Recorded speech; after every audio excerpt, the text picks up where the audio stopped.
So welcome everyone. We are recording this session and it'll be added to the Pro portal.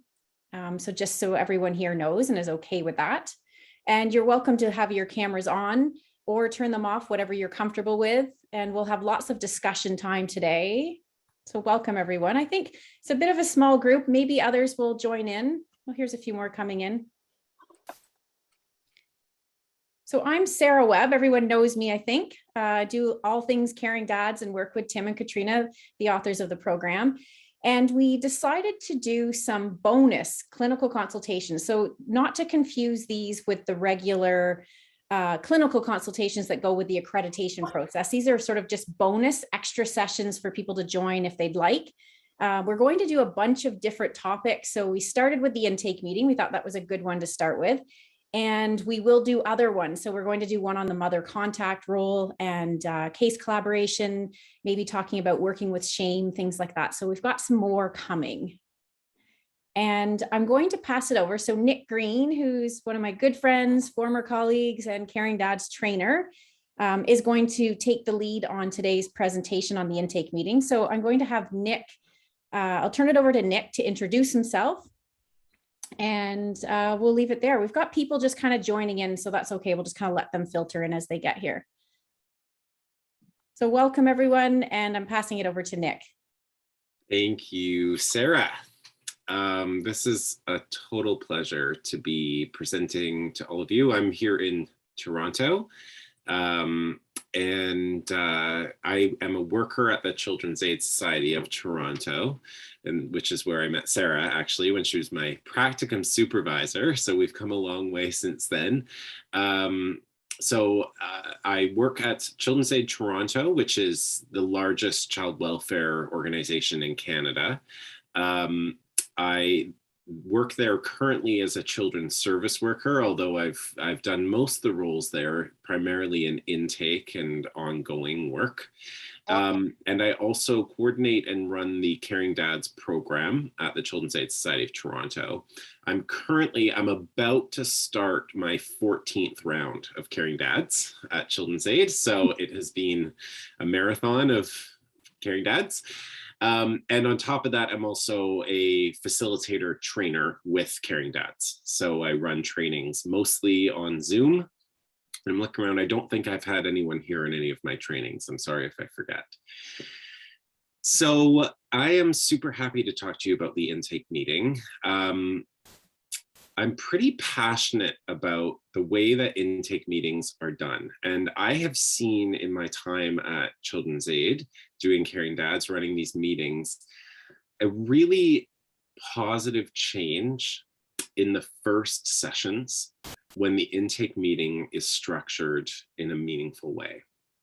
And I can say that because back when Sarah and I were brand new to doing Caring Dads at Children's Aid, the intake meetings were, they were a little bit by ear at that time. We had developed a intake form, but we were, like a lot of facilitators, figuring things out a little bit in the beginning.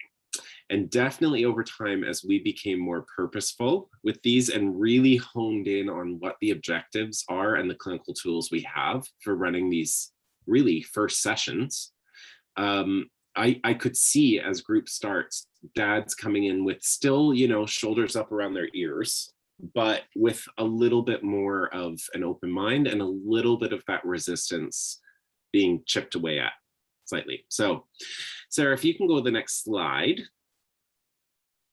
Today, we're going to be talking about the goals of the intake meeting and what we're trying to achieve when we sit down with these dads in advance of the group starting. And by sit down, of course, I know a lot of these have moved to online intake meetings because of safety precautions, but I guess you're sitting down there too. So we'll just say when you're sitting down with them in their referral source for the intake. We'll talk about being prepared for that meeting and the clinical tools that we use.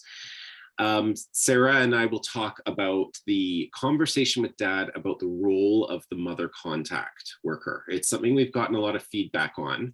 And it's kind of a difficult thing to discuss at that first meeting at times. So we're going to be talking about that.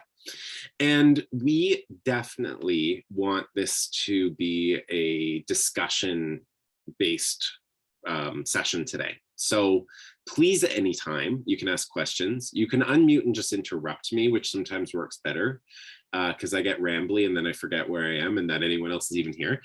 Or you can like put it in the chat or, I don't know, raise your hand or something. But there's going to be time for discussion throughout. And then also at the end, we'll have a dedicated time for questions and discussion. Any questions to start?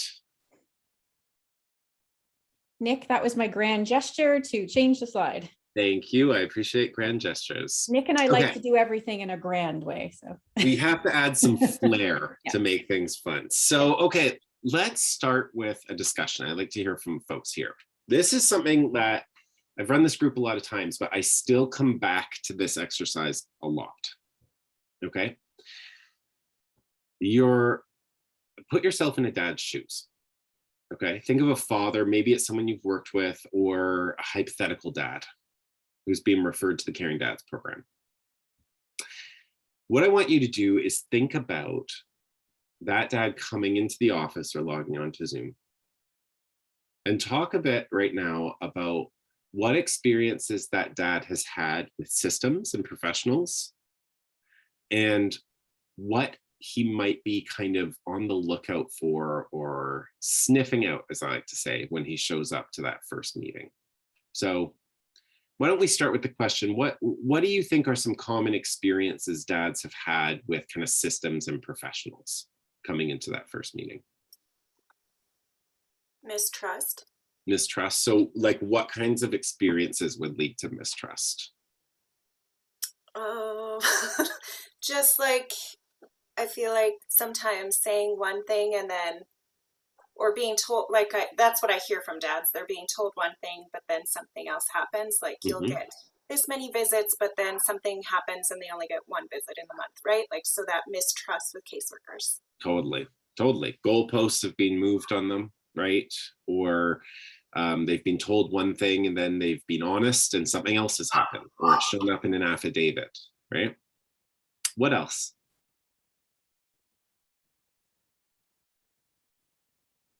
Some of the dads thinking that they've not been included before, so there's that element of, well, why now? Yeah, sorry, we got two people at once. Jerry, I'm going to come back to you. So a feeling that they haven't been included before, right? So sometimes when these situations happen, I'll talk about my agency because we have owned it. There are times when our child welfare is involved in a family's life for years and no one's talked to dad ever. Yep. Right.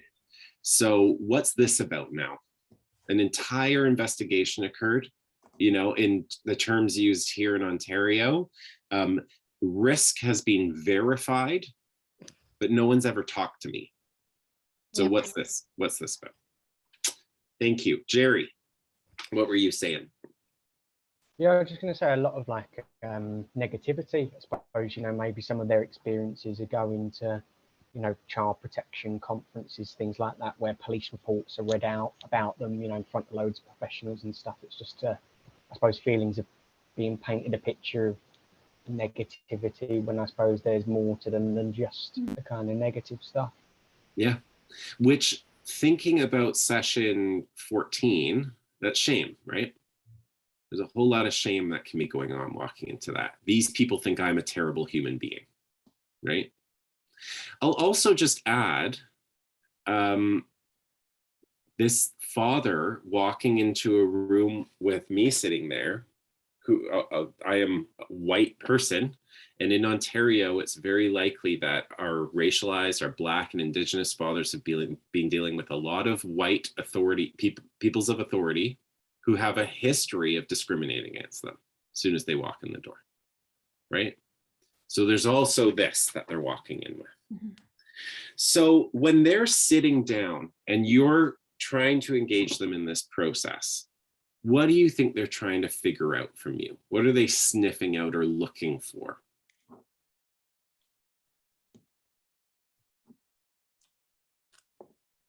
What's going to be different this time? So are they going to be the same as everyone else? And so when I say the same as everyone else, what kind of qualities would those be?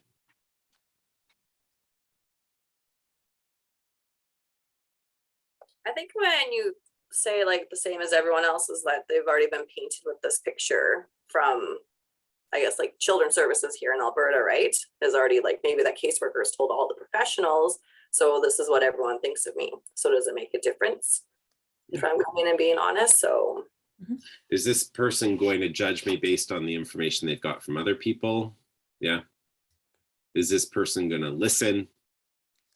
Is this person going to make me feel terrible about myself? Right? So these are the types of things that when a dad's walking in, quite rightly, he's on the lookout for. He's on the lookout to see if this is going to be another program that's designed to build shame within him, or to, present a front and then not deliver on what the actual, product that they're selling is. So it's always important to have these things in mind, right? Compassion, because I think it's unrealistic to expect dads to come in a super open, compliant, and ready to sort of lay down and take accountability for everything that they've said, given all these feelings and thoughts that they're walking in with, right? We want to be open and understanding about what they're going to be walking in with in order to start in a way that's going to be successful and productive. Can we go back to the slide, Sarah? Yeah.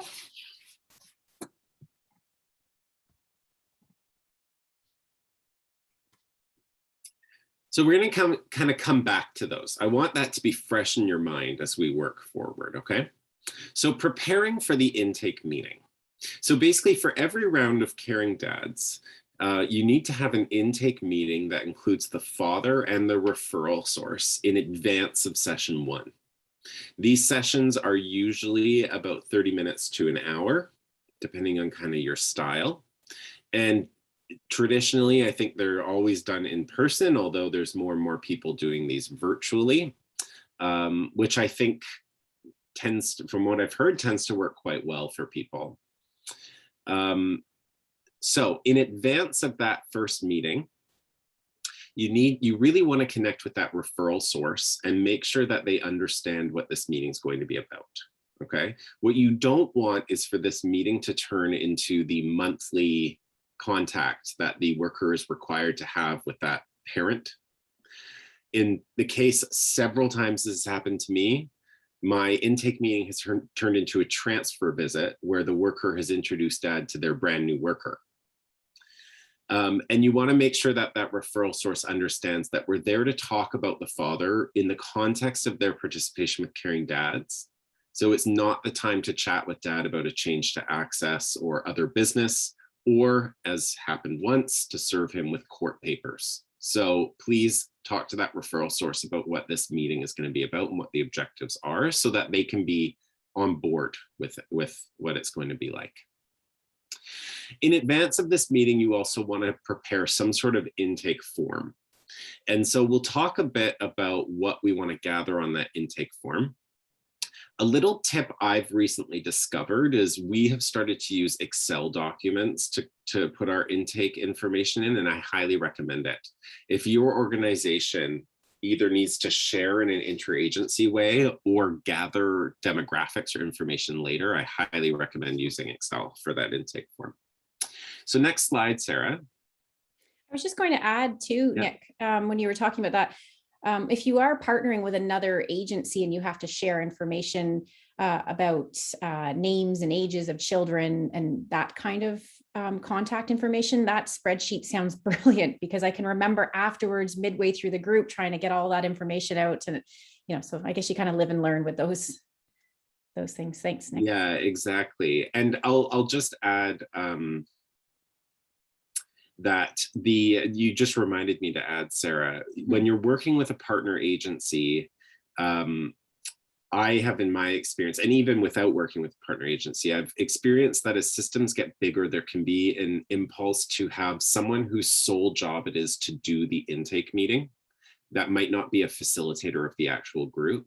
I would strongly encourage people to have one of the facilitators of the group do your intake meeting. Right. I've seen that just the fact that the fathers will know someone on day one makes a big difference. So I just want to emphasize that. So over to the next slide, I'd love to hear from folks here. If you've run a Caring Dads program, you've done an intake meeting, presumably. So I'd love to just hear from like the wisdom in the room. From organization to organization, there's going to be different questions used on intake forms. I'd love to hear some of the questions that folks here have used on theirs, just to see what similarities we have, as well as if there's any really good questions I can steal from mine. I can share that our intake form pretty much, in many ways, mimics what Caring Dads puts out as the standard form. That's how it was built. It was built off of that. The other thing I'd like to share is I'm not sure your process sounds very lengthy for intake, and we don't do things that way locally here in Kitchener-Waterloo, Wellington. We never, and I can say, we never formally meet with the referral source and the client at intake. Just doesn't, it's never happened in the history of Caring Dads since 2007 locally. So that process is foreign to us, and it would never happen. In the ideal world, I could see where it's very beneficial, and it would certainly makes a lot of sense if you can get off on that right foot. But in the real world, we would never get workers cooperating with that easily locally. We can barely get them to send in a referral form, get them to complete that, and their own workers are chasing them to do that. So it's a whole different kettle of fish, I may add, Nick, that, you know, you're talking about your experience in Toronto. I don't know how you manage that time-wise and staffing-wise, because ours is all very part-time, part of our roles and jobs, our regular jobs. So I'm not sure that that would work very well locally for us to attempt that. But I appreciate what you're saying. Yeah. Thanks. Thank you for that. Sarah, did you want to say something to that? No, I was just going to say, I do recognize that challenge. I think, you know, when we talk about the Caring Dads group, that the two safety components are the mother contact and the collaborative case management bit. So that is really having the referral source when possible. And I recognize, Burns, I absolutely hear your challenges, and we've experienced that as well at Toronto Children's Aid, even when we're doing it in-house. So we could actually like walk up to the worker's desk and say, hey, there's an intake meeting. So even then we've struggled to get them. So I do hear you. I think though the key is just, and for the purpose of the recording and everyone here as well, is that collaborative case management piece is including the referral source. So we're sharing information relevant to safety. So at least, Burns, I would imagine what you do then is you can have conversations with the referral source throughout the program. Thanks, Sarah, but we do, and we also invite them to the midway. We do a midway and we invite them, and that's usually when we have more luck at getting them out now. Initially, when we started those, they weren't coming out en masse, but the workers, the family and children's service workers have worked hard to try to connect, like you say, one-to-one in their own service, and say to people, it's really important, you know, these are beneficial meetings. Can you be there? And, you know, they're at nighttime too, right? So they're not during the day. So most guys are working now again and things like that. So it's very difficult, but the workers tend to be more willing to come out if we can get them in fairly early, like 6 o'clock or something like that. So we do that case conference and consultation with them for sure. And we're always sharing information as guys progress or digress in programs. So excellent. Yeah, I think that's the key point there. I just wanted to highlight that. Thank you. Yeah, and I'll just say that this session is about this meeting, Burns. So, you know, take from it what you can. If there might be room to try at some point, or even just, you know, think about this as an approach that others do. So I'd love to hear from other people who do these intake meetings, what questions they include kind of on their intake forms.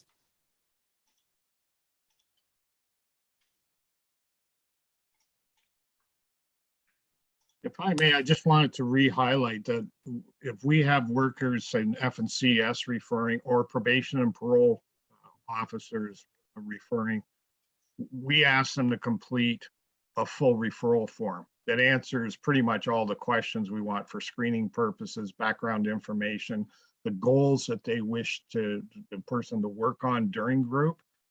So all that information comes at the forefront. if it's completed by the worker or the probation officer. So even though we don't have an actual sit-down meeting with them, we're gathering that information from them before we're even meeting with the guy. Great. So it's helpful that way. So a lot of those questions about background family violence, their history with parenting and et cetera, the relationship, all that stuff is in there. Like like it's very in you know, capsulizing of the person's background. Yeah. Yeah, great. And so I think similar to the sample forms that we would find on the portal, contact information, right? Some stuff about their living circumstances, as well as some questions around goal setting. It's great. Can anyone else think of questions they go for in their intake meetings? You know, when they're speaking to the referral source or first speaking with the father? Yeah, hiya. Hi Nick. This is Dan from Stockport. I know we've got a couple of other people from Stockport on the call. One of the things we did was slightly we de-Canadianized it and changed our form. We didn't change obviously that, you know, we just changed some of the language, and so that anyone working outside of Canada or the US, I would imagine, I don't know the difference between the systems, but we've changed that. I think motivation's a really key question to ask around on that intake form. What's your motivation? Because that's a real factor. Is it Burns? Your point was interesting about not getting people to come to meetings. That was a struggle.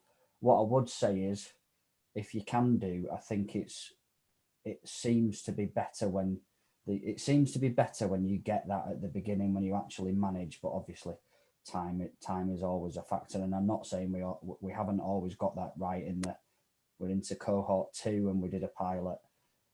We also ask about stuff about the mother's contact is really, really important, about making sure about you know, what they want and safety issues around the right kind of times to call as well. Really important about whether we can leave messages for the dads as well, how we contact them, because we've had really some dads really enjoy contact with text message, with WhatsApp, with email. And the other bit that's really key, because we've done ours virtually, we did the pilot course face to face, both our cohorts that we're into cohort 2 now. So that really critical question about technology and what access they've got to technology, and who's going to be in the home, where they're going to be joining in on their sessions. We're fortunate enough we've been able to provide smartphones for some dads on both the cohorts, which has worked really, really well, because obviously we use Microsoft Teams, but Zoom is the same. It eats into your battery and your data, doesn't it? So that's been a real question for us virtually. So yeah, those are a couple of things we have. Thank you so much. I love what you're saying about de-Canadianizing the intake form, you know, which basically means taking out the word sorry from everything. And intake meeting, and of course the question, which hockey team do you like the best? I appreciate what you're saying. There's this mix, right? When we talk about the benefit of these intake meetings, there's these mix of trying to enhance motivation, which we're going to get into, and really understand where dad's coming from. Because I love when you say, why are you wanting to take this program? And they're like, well, they said I have to for court. Okay, great. Like, we're talking plainly. Whereas other dads will start setting goals, which I'll tell you later on down the road, when they're starting to weigh in around week 10, why am I here? You have a document where you had a conversation with them saying, well, you said you wanted to have a stronger relationship with your kids. That's why you're here, right? You said that. So there's some accountability that's being built there as well, right? And oh, sorry, go ahead. There's just Sarah. a hand up. I just wanted to remind you. I'll get there in a second. Pause. Yeah. Thank you. And then the other part of what you're describing there, Dan, is an opportunity to share information. So this is what's going to happen in this group. Do you have access to technology? You know, how are you going to get here? Do you need bus tokens? This is what you can expect when you come. There's going to be food here. You're able to share information about what is happening directly. And so who has their hand up? Sorry, Nick, just Gozia. that the mother contact has been interesting this time as well, because obviously that's really key that they're aware that that happens. But actually this time, there's one of the dads we've decided we're not speaking to the mum, because of it actually turned out that it wasn't the partner that he was, it was his previous partner he was abusive to, but the mother of his 2 kids, she had a restraining order against, or it had lapsed. But actually from discussion in that meeting, what we decided was we weren't going to include the mum in that discussion, because the view was from the social worker who referred in, that would have been really risky and actually would have potentially increased harassment for the dad. So that was a slightly unusual, against the grain, if you like. Yeah, there's an opportunity for some clinical decisions when you have the chance to sit down together, right? And Sarah's going to be talking more about mother contact soon. So we'll get more into that. I just want to go to Gozia, who has her hand up to ask their question. Hi, and I'm really sorry. I can't put my camera on because basically I'm upside down. It just looks ridiculous. Oh yeah, saw that. Yeah. So sorry, that's the reason. I'm not trying to avoid. Hi, sorry, I'm Gosha. I'm delivering Caring Dads in Camden, London. And I basically have kind of wanted to share what we are also asking. And now that I'm hearing the others, I'm a bit like, oh gosh, what are we doing? Because our form has been, so we're delivering together with Islington Council, which is really great, doing that in partnership. That's really fantastic. And it has been, working for quite a number of years. But our form, when I kind of looked at it, and I have also pestered Caring Dads in terms of getting answers to it, because our form has been developed, I understand, so it was before I started, with the London Probation Trust.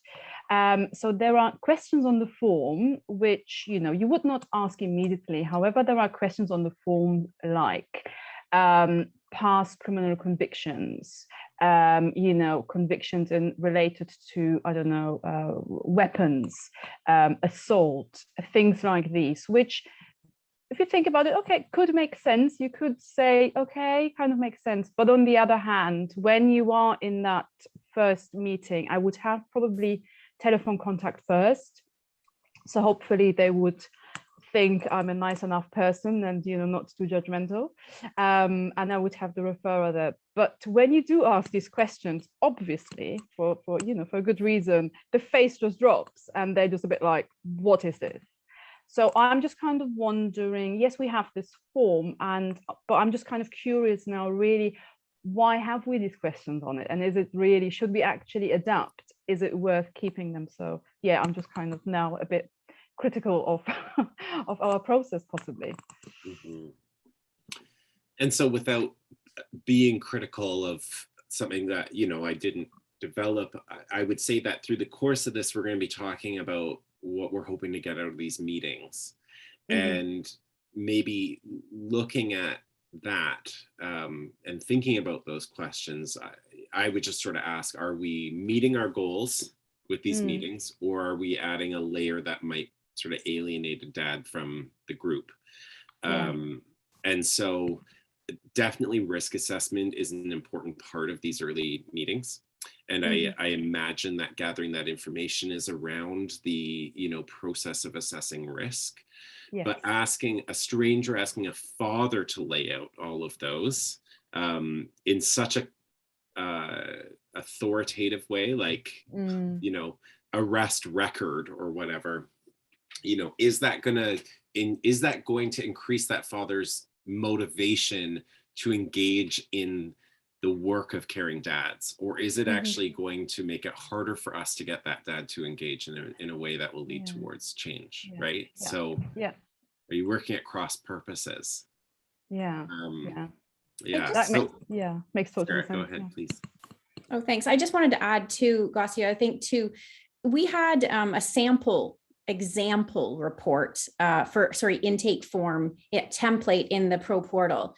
And it was just meant to be an example one that it's used at Changing Ways in London, where they are have probation involved. So I think when it's probation, often those are typical questions because it's a bit of a different relationship, right? So yes. that was like, and I think there's harsher language like undertaking of services and asking about firearms and those sorts of things. But for the purpose of the Caring Dads group and your organization, if you don't require those things, you don't need to ask those things. Okay. So I think what Nick's getting at too, as we finish through this presentation and sort of talk about what's the goal of this intake meeting and balancing sort of the risk and safety with engaging the dad and doing that sort of balance that we're always doing through Caring Dads, sort of figuring out what you need for your agency versus the goals and that sort of thing. So I'm going to, I have sort of a sample intake form that I could share in the chat room. It's essentially the one we had there, but I just sort of took away some of the harsh probation language. So it might be, if anyone's interested, I can share it in the chat room. Great, thank you.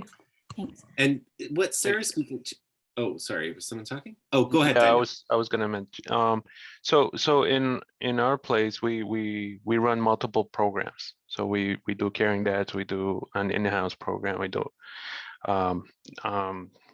domestic violence intervention program, and usually we'll have to ask some of those questions as far as like the event that brought them here. We don't sit down with the referral source at the time of the intake, but we do have collaborative meetings with them, letting them know the progress of the clients and letting them know how often they're participating.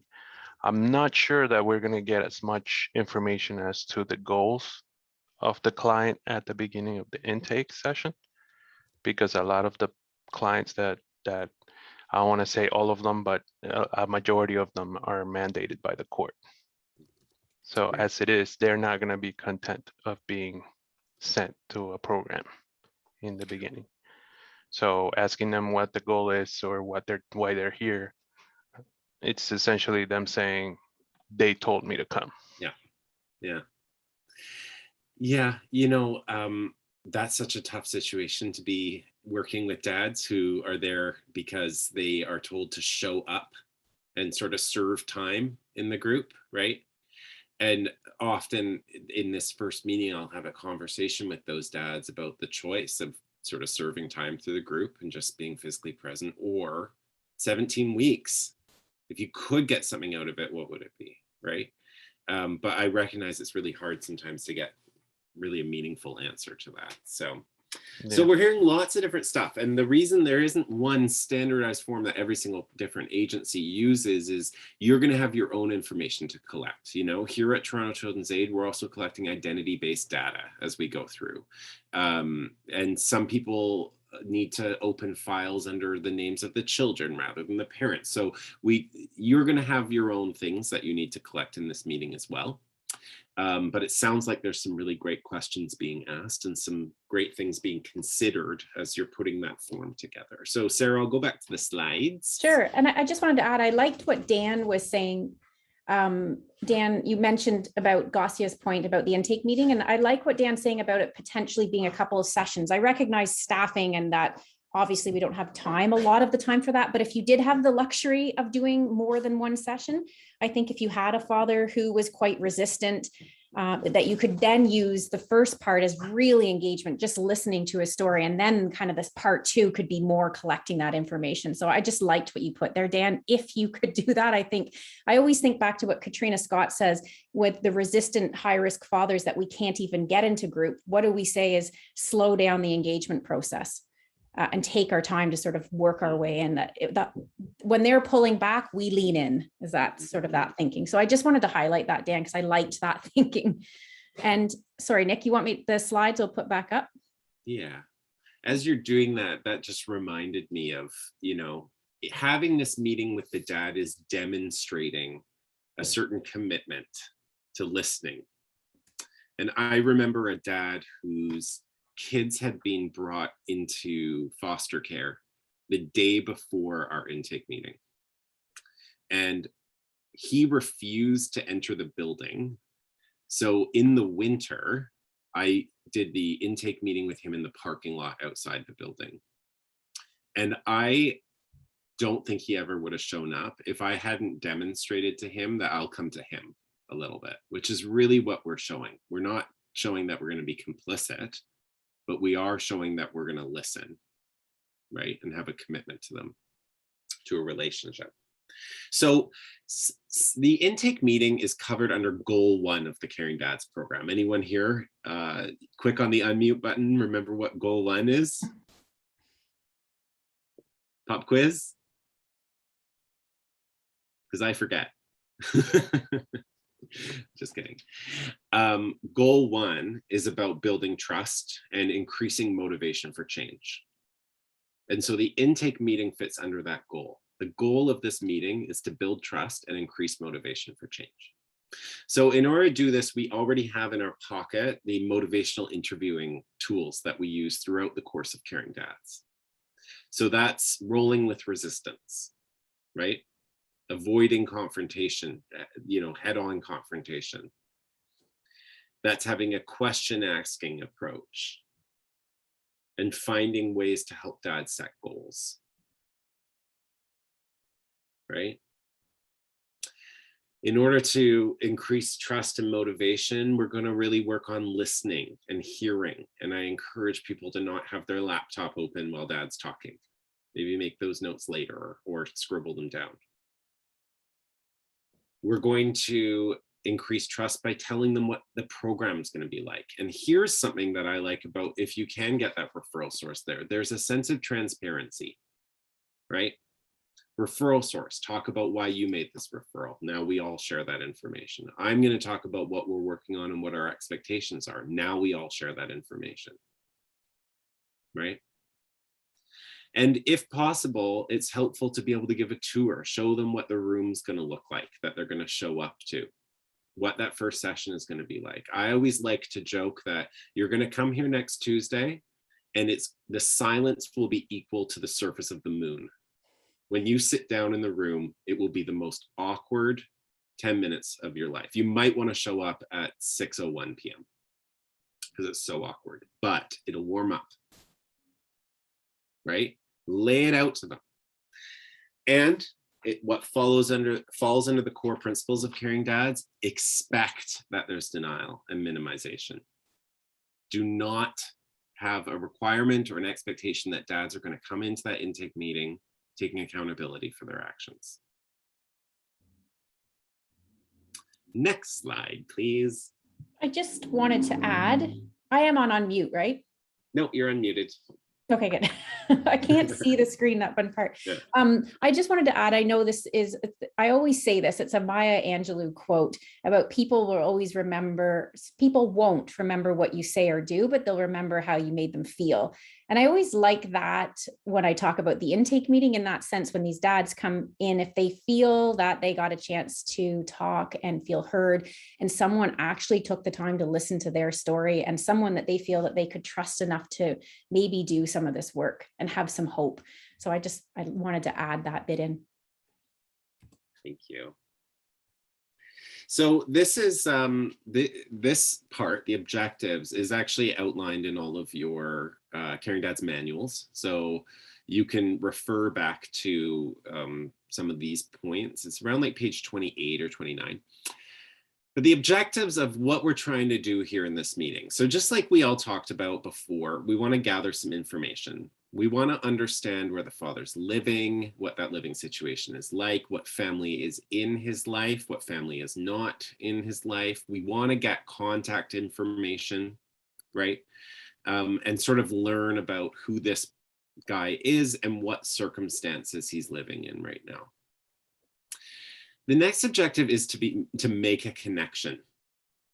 And like we've kind of talked about all along, listening is your greatest tool here. It's also really helpful to have questions in your intake process that asks about the father's kind of experiences in life. You know, maybe something that might have him reflect on his experiences in relationships or with his own father.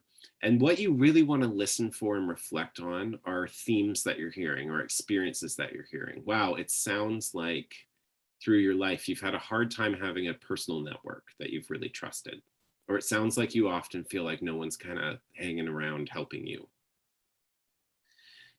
It can also be a great way of rolling with some of the resistance. You know, you hear a lot in these intake meetings. I don't know if other people have heard this one, but where's the Caring Moms program?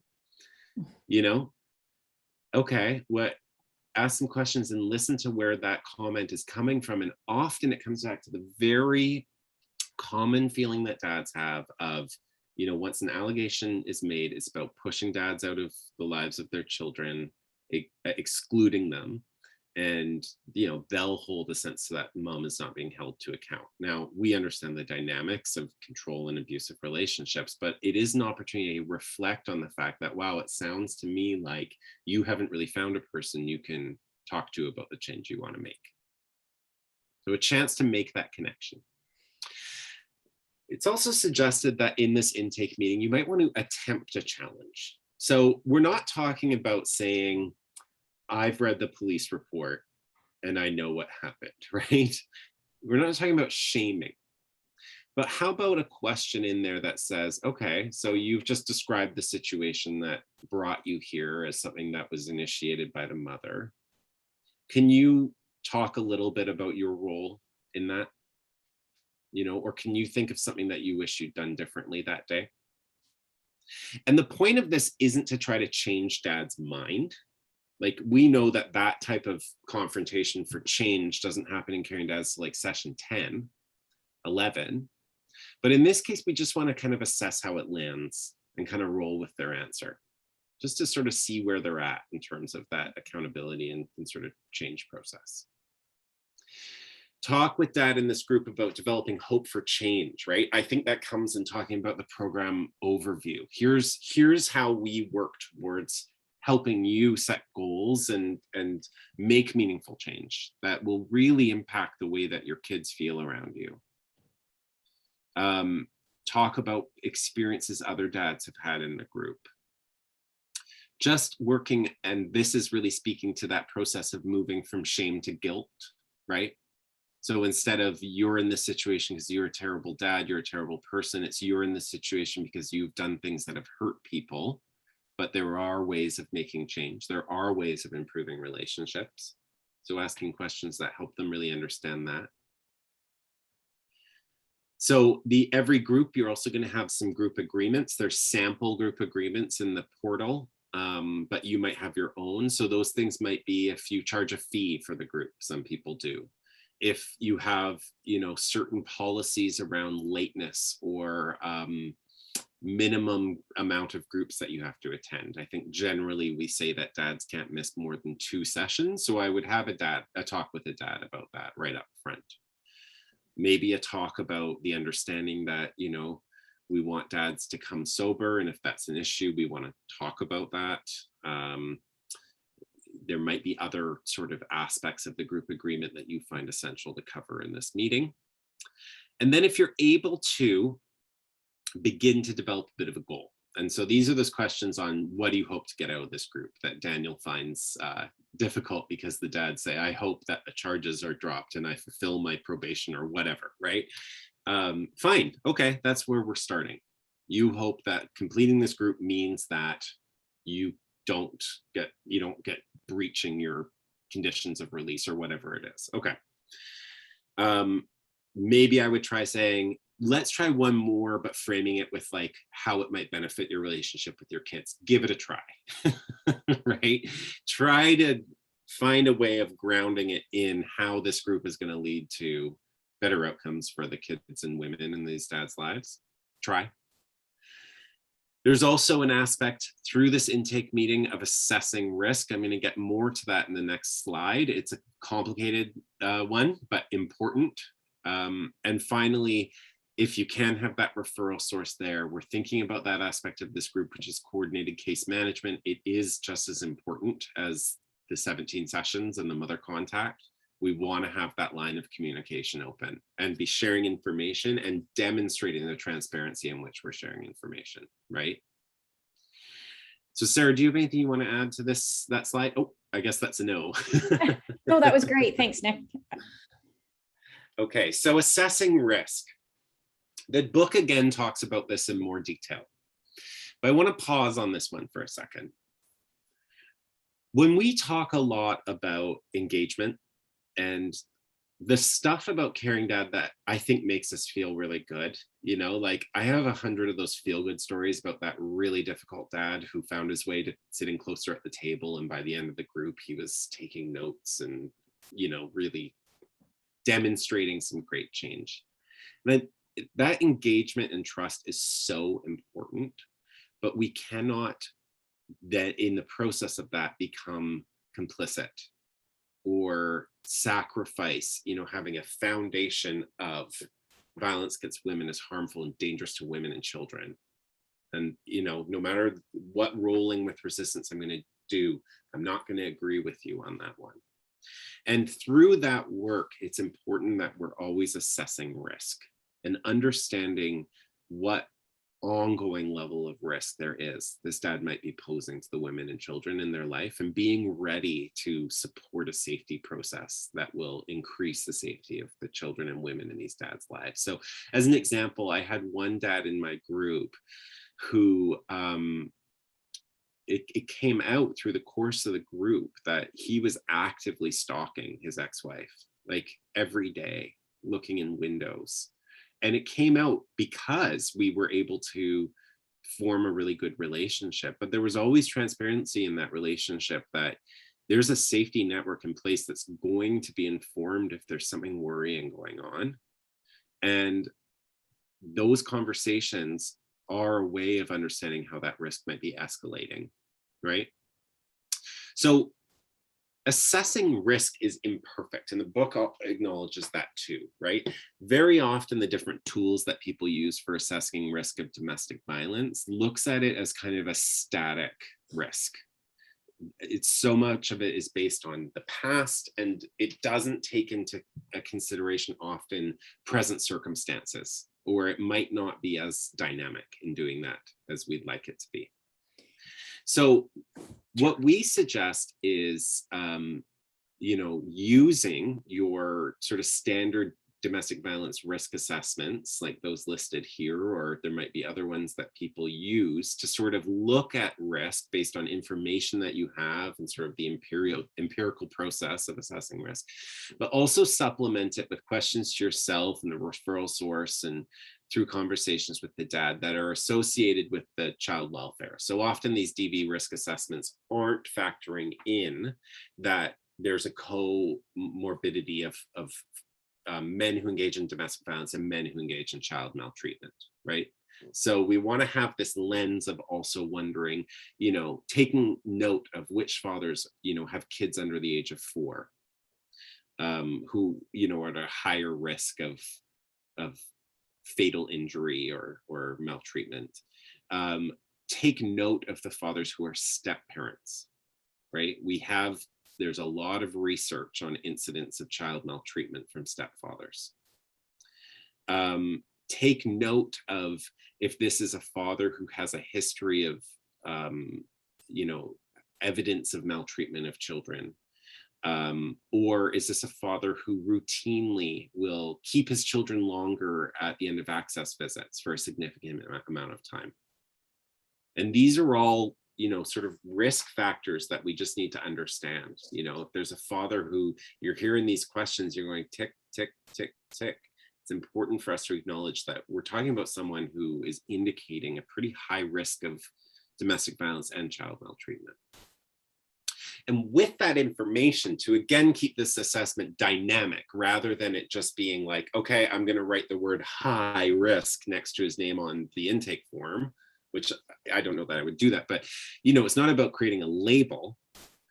It's then about bringing in considerations around patterns of their behavior, right? So how do we take this information and turn it into something that we can use in a clinical way? So, okay, I'm seeing that there seems to be a really high risk indicated here. Who's at risk? What do I need to understand about who are the people in this dad's life who might be at risk of harm? What can I understand about the circumstances that raise that risk? You know, is it at times when dad is drinking that the risk is really high and he hasn't been drinking for a while?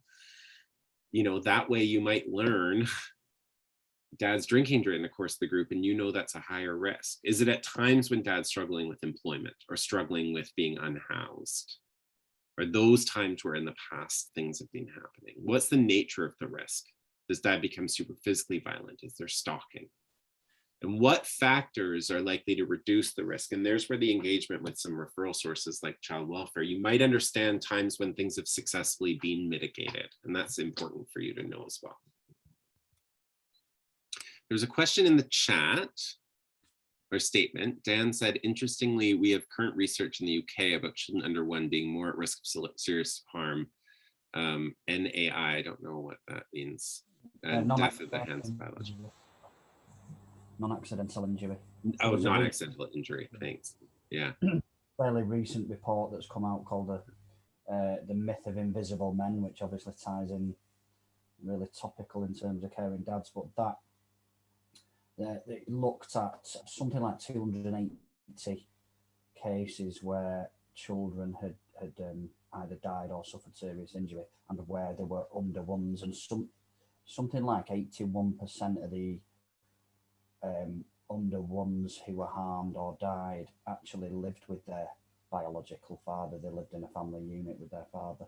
So it's almost kind of counterintuitive, that, isn't it? I thought it was anyway. It was kind of like, oh, okay, but it's an interesting piece of. Although it makes me think about the day-to-day stress, right? The way that accumulates and builds and could lead to violence. There's a lot of really interesting literature out there about both statistics of who's at higher risk and also statistics around high-risk behaviors. And you can find some of those papers on the portal, actually. Katrina Scott has been a part of writing many of the papers. Sarah, yes, I don't remember what slide comes next. That's okay. We'll jump right in. I'll put them back up. I'm also just wanting to let people know, I think I originally said that this session was going to be an hour. We do have an hour and a half. So if you want to leave on the hour, that's okay. Don't worry. But we will stick around for some time afterwards for more discussion. Yeah. I know people are often just sort of like squeezing this in their workday. So I just wanted to let people know that. So the next I'd say slide. sort of the formal presentation will be done by the hour, and then we'll be going into discussion after that. So so this next part, we're going to talk about how to talk to dad about that mother contact piece. So I'll pass it over to you, Sarah. Yeah, I think that this comes up a lot. This can be a bit of a tricky conversation. And I know lots of people here have a lot of experience and are doing this in their intake meetings. So I'd love to hear from you what you feel helps. I know that this can go really wrong too, if a dad feels that when we tell them about mother contact, they feel like the whole point of that is just to check up on them. And that can really sort of destroy all that good engagement work we just spent all that time doing. So I think when we're telling dads about why do we have mother contact in Caring Dads, so it's really less about mother contact, but more about the co-parenting relationship. So letting dads know that we speak to whoever you're in a co-parenting relationship with. So if that's your children's mother, that's a really important part of your child's life.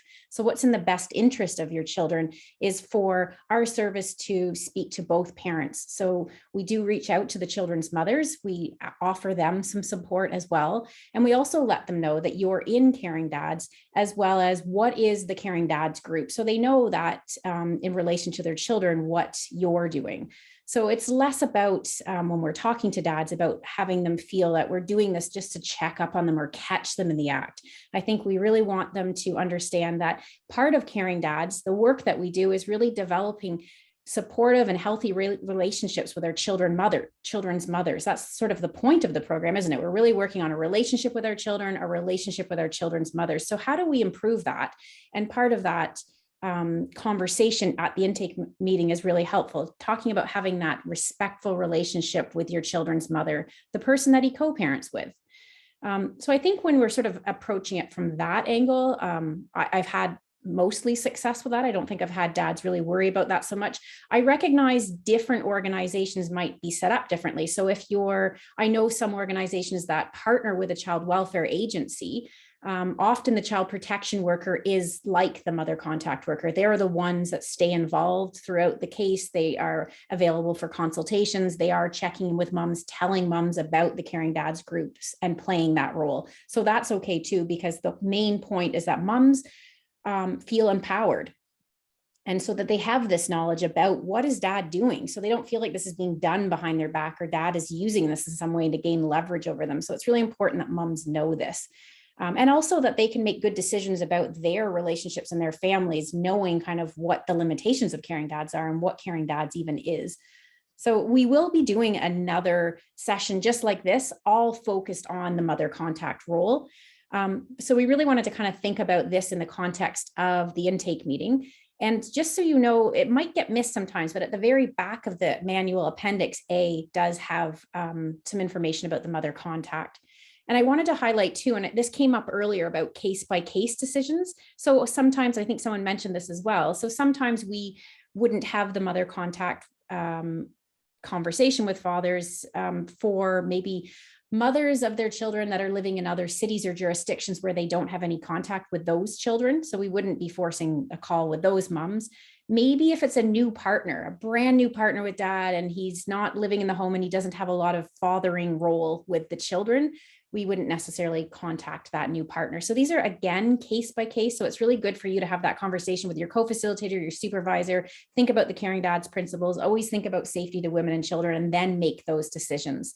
And sometimes there's situations where children are in care and not living with mom. So mom might not be contacted in those situations. So I just want to stress the title of it, that it's case by case, that we really sort of consider this within the needs of that father and the safety of those women and children involved in his life. I saw a chat pop up while I was talking. Oh, thank you. Okay, so I did that kind of fast for the sake of time and kind of get that in this recording and that hour presentation. So I'd like to open it up to the group for any more questions or discussions, and Nick and I are here to kind of lead that and answer questions.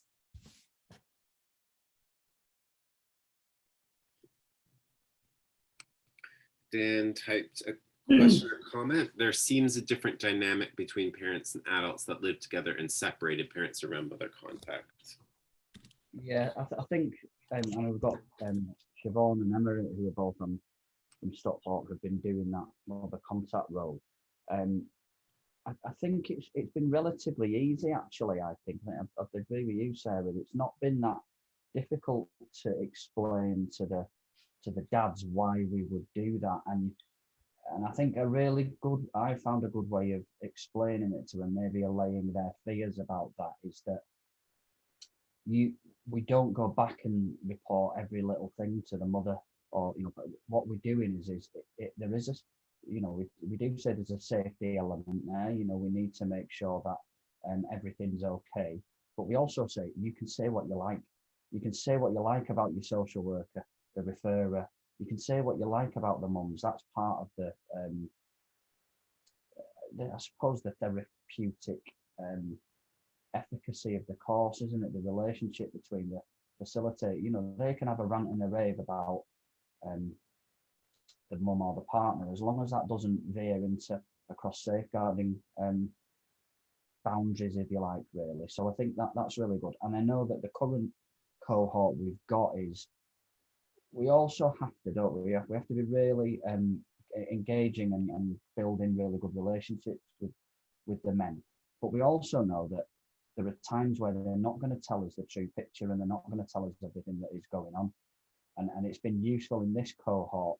There's a dad that Siobhan, the mum's contacted her as a support mechanism and to share information. And that actually has been really useful, because we've then been able to raise some of those things with the dad individually, and I've not come across a dad yet that said, raised two fingers up and said, no, well, I'm not doing the program if you contact the mum.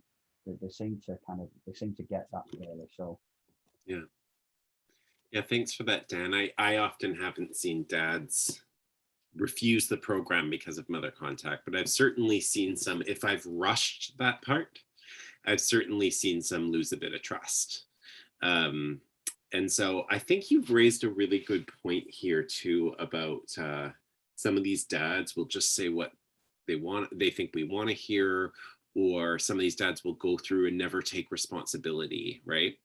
And I'd just go back to that risk assessment tool that's going on here. There's no wasted meeting with a dad. We are succeeding in some ways just by having an interaction with dad. And so if a dad comes to the intake meeting and we're able to gather information and never comes to the group, that is actually information related to risk, right? I don't know where that fits on an actuarial assessment model. I'm not sure where a failed referral fits on some of the formal tools, but it certainly does inform that this is a father who's not in a place to confront and change behaviors right now, right? And that will be useful for someone, the referral source or someone out there, to understand that these resources have been provided and this father is not in a place right now to engage in that process. And similarly, a father who does all 17 weeks and will still not take any accountability, that's not a wasted session. This is why we don't give certificates of completion, right? It's not like, congrats, you are Caring Dad certified.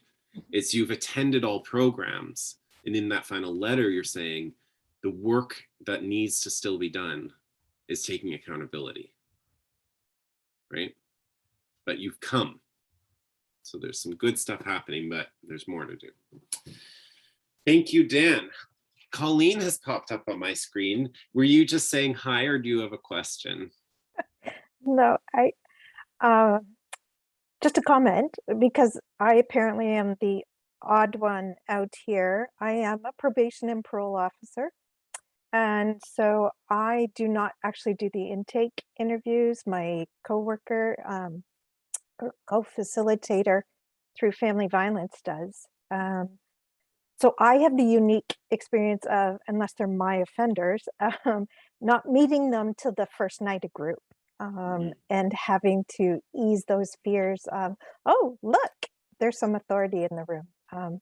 But it's fascinating working with them, even if they sit there and say, oh, yeah, they're making me, okay, but now you're here. Yeah. And I really appreciate you're here. Now what can we work on that you're here, now that you're here? Yeah. You got to put in the time. Let's do something. So, yeah, And it's a great group. yeah, well, I'm happy to have someone here from your field as well. You know, like there are a lot of different sort of career backgrounds that come to facilitating this group, and it must be something to be there, never having met a single dad on that first night. You're sort of going, what's this salad gonna taste like? All these different ingredients, different every round. Yeah. You know, when it comes to that goal thing, I'm thinking even more about it. Like, I don't know, some people might find this too social worky, but it's something I really like to do, which is asking like a 0 to 10 question about their openness to doing this group, and find out from them if there's like one thing you could talk about, tell them, or do that would move them one number up before session 1. Because maybe they just need to, I don't know, better understand this one thing, or on that first night, they need to make sure you say hi to them before whatever it is. It's a good opportunity to take someone who's at like a -5 and be like, how do we get you to a -4 before next Tuesday? Like, name it. Let me try to help you with it. Just to make that first night a little easier. I like to put them on the spot at the end of group 2 and say, are you going to join us next week? And even the tough guys who can say, okay, I'll be here, and I'll go, yay! and it seems to break the ice, right? It seems to just give them permission to be okay, right? Have a little fangirl moment. Yeah. We have a hand up. Oh, okay. Thanks for having your eye on that, Sarah. It was just something, I think Dan's already put it in the chat, sorry, Siobhan, just interesting point to what you said around having those kind of scaling questions to gauge where they are, where they are when they first start, and then how they feel when they end. And that's something we've thought about actually doing to see, because it's, our baseline of whether they finish the course might be different from kind of about how they feel. Mm-hmm. And also in terms of, as a social worker, and Dan's social worker trained as well, and so Emma and Jerry, I've worked with a lot of really high risk dads. Mm-hmm. And actually the way that Caring Dads brings them out of their shell, and the dynamics within the group and the way that they respond is completely different if you're having those one-to-one assessment sessions as a social worker. Yeah, thanks for sharing that.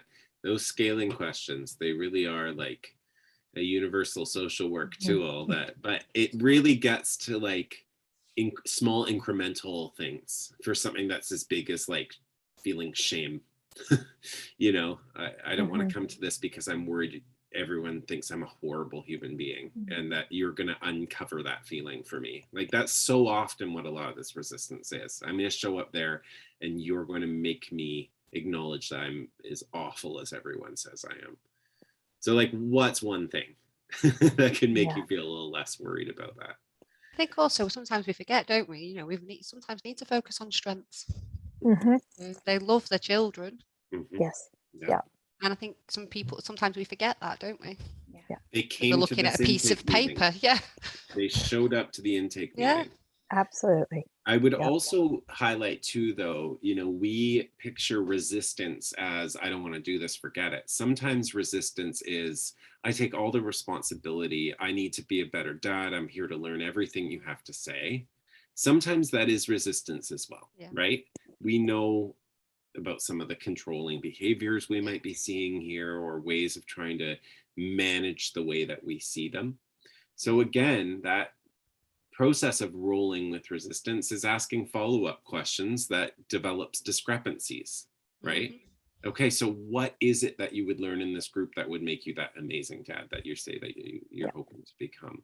What is it that makes you feel, when you say that you feel such deep remorse, like, so what change do you think your kids are hoping to see in you? Right? Because then even if it is coming from a place of, I'm just going to tell this guy that what he wants to hear so I can get out of here, you have the opportunity to do some plant seeds for that internal change process. Great. Well, thank you, everyone. Sorry. There's a hand up front. Yeah, of course. Sorry, just going back onto that scaling question. Because of it, Caring Dads, the evaluation, I'm going to put that word in quotation marks. It's very qualitative, isn't it? It's the assessment in that intake assessment, however you word it, is a very qualitative process. It brings out if you can do it and you can do it successfully, it kind of brings out a lot of good soft data. Is there anything stopping us use it? Because we're looking at evaluating our program in Stockport, perhaps with another authority as well. And I know there's just been a recent one done nearby as well in Blackburn with Darwin, which is a local authority in Greater Manchester. Lancashire. Can we use those scaling questions? Are we able to develop? I know we use them in talk. We might do that. But is there anything that says we're able to do that and put that in at the beginning, middle, and end, perhaps? So we're able to use that in our evaluation. I failed research methodologies. So I couldn't tell you if that's going to be like sound in terms of publishing a program evaluation or something. I think it would be clinically really great for dads to scale them 3 times through the course of the group or whatever. I know when Caring Dads was starting, they had a pre and post scaled test. A scale, that all of our clients use. Great. Yeah. So I'm not on that end of things. I know Sarah's been quite involved in program evaluations in Canada for Caring Dads. I don't know, Sarah, I guess questions are ranged in those a lot in terms of, which is basically a scale, right? Sometimes, always, never, etc. Did you have any thought about that? Yeah, Katrina Scott is in the process of creating new questionnaires so that they can be used pre, mid, and post groups. I think there was even talk about follow-up, like later on, like, maybe a year or 6 months later kind of thing. So they're being piloted right now. So it's a new set of questions. And it's scoring relationship with your children's mother, hostility over reactivity, that kind of stuff, anger, your relationship with your children, how much attention do you spend with them, irritability, like all that kind of stuff is sort of scaled. So we're just testing out a new one now. And as soon as that's ready, it'll be on the Pro portal, and then you can use that in your groups. The idea is that you use it for your own satisfaction to know how dads have done. So it informs you as facilitators and your organization if you want to report back to funders and things like that. But if you wanted to do bigger research, Katrina Scott's your person. So you can always connect with her, and potentially there could be a bigger research program of Valor, that sort of stuff, partnered with Katrina. So she's the researcher. So she always says to direct any sort of, research work directly towards her. But she's brilliant.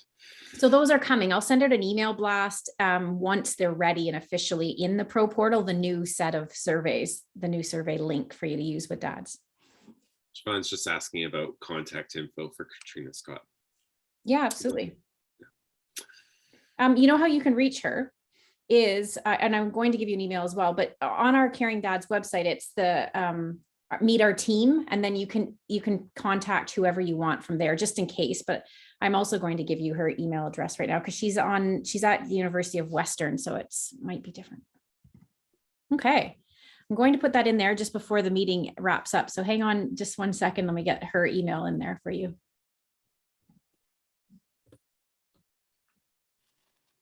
Great. So are we okay to wrap up now? Yeah, thanks everyone. I appreciate everyone's participation and comments. Yeah, go ahead. So sorry, just one question in regards to the evaluation measures, because, and that is something I have emailed Katrina as well. It's just for clarifications, because when I started, facilitating with my colleagues, we were just given a set of evaluation measures, and they are partly things that you have just mentioned that will be formally included, but we have things like inventory of father involvement, parenting alliance measures, and parenting scale. And we thought, or the understanding from the facilitators, that it's just something you have to do. It's something that is expected. And recently I have been being a little bit more probing and asking, but if we're doing this, we're actually not trained. We don't have the clinical kind of training to do them. For some of them, you actually should pay even to have access to the, to the tools to analyze. Because yes, they are great questions, but actually what are we doing with them and what are they saying? I'm not a clinical psychologist, so I cannot say moving 1 point up would mean this, moving a point down, following the program would, what is the indication? So I'm a little bit wary, and I just wanted to clarify that actually this is not something that is expected. It's about, do they work? And if they don't work, maybe we should wait. And it's great that you said that, there will be something more official, formal, that has been thought through, because that really made us, I think, kind of question, what are we actually doing in that sense? Yeah, thanks. Yeah, so they're optional, so you don't have to do it. I think there was some language in our Pro portal, and we used to have a program where you could submit your reports with a unique code for your group, that sort of thing. We don't have that anymore. Okay, all right. And it was never something that you had to do. We just really wanted to provide facilitators with some feedback on how they're doing. So really, let's say when you look back over, you could see that the dad scored really low in maybe the child-centered parenting part of the program. And you think, okay, so next round, we really want to sort of focus in on how to improve some of that. So it's meant to give you feedback. Yeah. So I do think that was a bit confusing at one point, but so I just wanted to confirm that it is optional and that we will have new ones to use soon.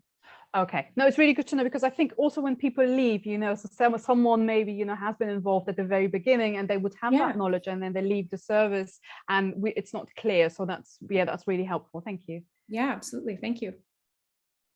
Great. And so Dan, you have some parting words as we wrap up today? Oh, you had your hand up. That's an old hand up. That's a stale hand. Old hand. Old The hand. stale, Okay. stale hand. I love that. Stale hand.